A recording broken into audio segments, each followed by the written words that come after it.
నమస్కారం ప్రజలారా, మా యూట్యూబ్ ఛానల్. నా పేరు రాజు. ఈరోజు మనం తెలుసుకోవాల్సిన విషయాలు ఏమిటంటే, సాఫ్ట్వేర్ రంగాల్లో వర్క్ ఫ్రమ్ హోమ్ ఉంటుంది.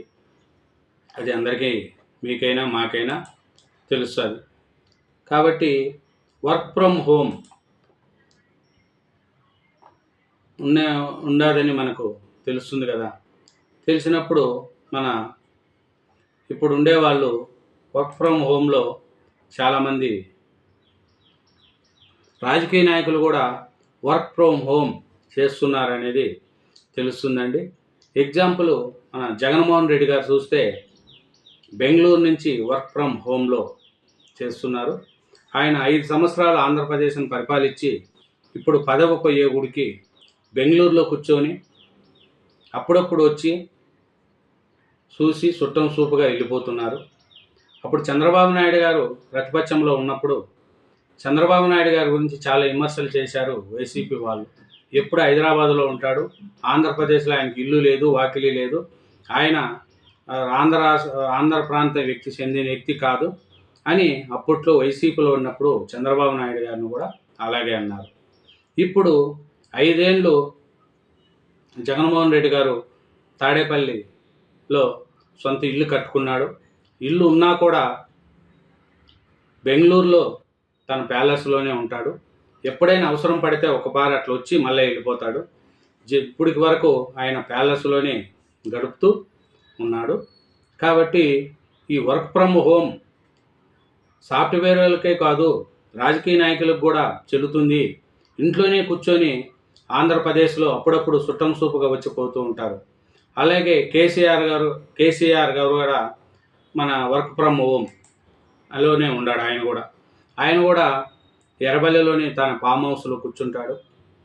అప్పుడప్పుడు లోపలే కూర్చొని ఎవరైనా కలిస్తే కలుస్తాడే తప్ప కేసీఆర్ గారు ఎప్పుడు అసెంబ్లీకి కూడా రాలేదు.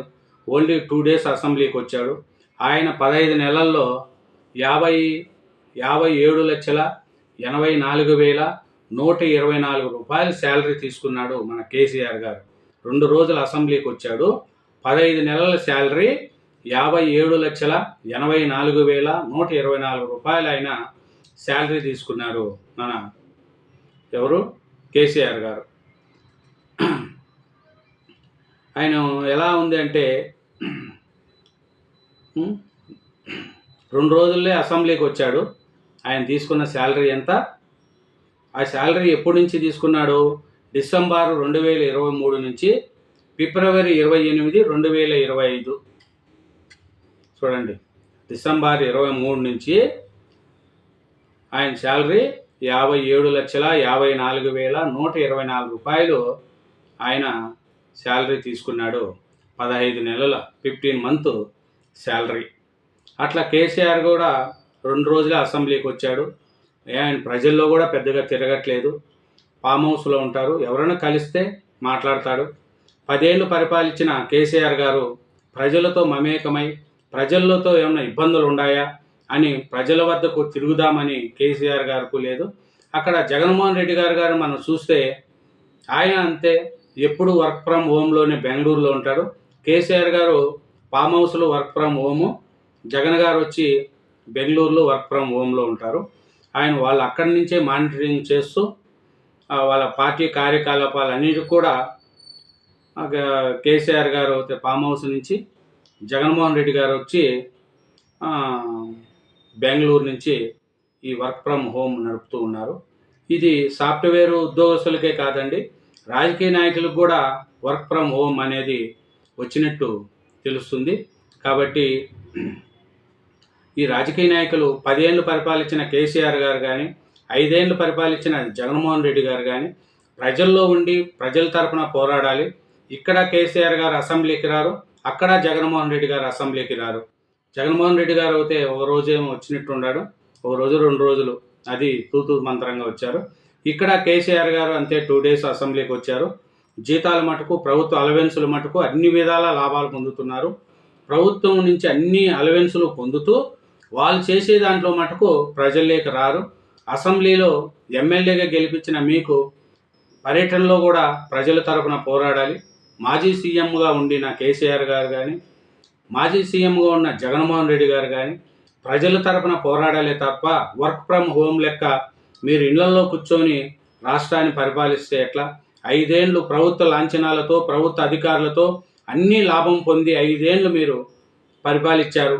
పోలీసు బందోబస్తులు చేసి ప్రజల సొమ్ముతో అన్ని విధాలా మీరు లాభాలు పొందారు. పదవి పోవంగానే ఇళ్లల్లో కూర్చొని ప్రజలను మర్చిపోతే వచ్చే ఎలక్షన్లకు కూడా మీకు ప్రజలు ఇలాంటి గుర్తు ఇచ్చుకుంటారు.